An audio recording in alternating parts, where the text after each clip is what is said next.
পূজা, তুমি এত তাড়াতাড়ি কি করে উঠে গেলে? আরে তোমার জামাগুলো ধুয়ে দিচ্ছিলাম, তোমার তো অফিস যাওয়ার জন্য কোনো জামাই নেই, তাই জন্য আমি এখন উঠে ধুয়ে দিচ্ছিলাম। হ্যাঁ তো কালকে যেটা পরে গেছিলাম ওটাই পরে চলে যেতাম। এখন টাইম দেখেছো, 4টে বাজে। আরে দেখছো না কত গরম পড়েছে, গন্ধ হয়ে গেছে না ওটা? আরে তাতে কি হয়েছে, পুরনো কোনো একটা শার্টের মধ্যে পরে নিতাম। আরে অফিস যাওয়ার মতো তো তোমার কোনো পুরনো শার্ট নেই। আরে কোনো ব্যাপার না, ধুয়ে দিয়েছি, শুকিয়ে যাবে। আর যদি না শুকায় সকালবেলা আমি একটু প্রেস করে দেবো, চলো।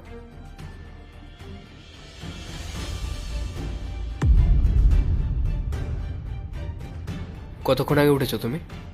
এই তো 1 ঘন্টা আগে হবে। পাগল ঠাগল হয়ে গেছো তুমি? আরে কোনো ব্যাপার না, চলো।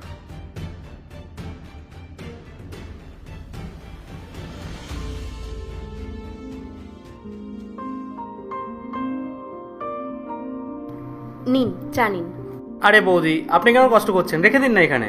আরে বৌদি, আপনি কেন এত কষ্ট করছেন? আপনি বসুন না। আরে না না, কোনো ব্যাপার না, আপনারা নিন। আচ্ছা বলুন, কি খাবেন আপনারা? না না ঠিক আছে। আরে না না বৌদি, আপনাকে এত কষ্ট করতে হবে না। এমনিতেও আমাদের অনেক লেট হয়ে গেছে, বেরোতে হবে। আচ্ছা ঠিক আছে, তাহলে যেদিনকে ফ্রি থাকবেন সেদিনকে চলে আসবেন। চা নিন।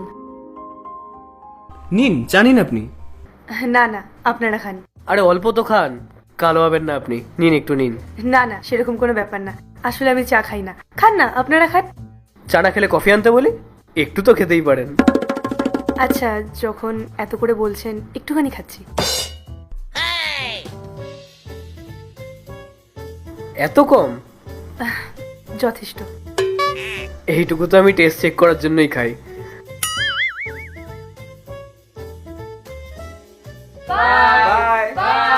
Okay bye. বাই রাহুল, আবার দেখা হবে। ওর কোলে উঠেই চলে যেতে পারতে। কার? তোমার অফিসের শাকচুন্নিটার।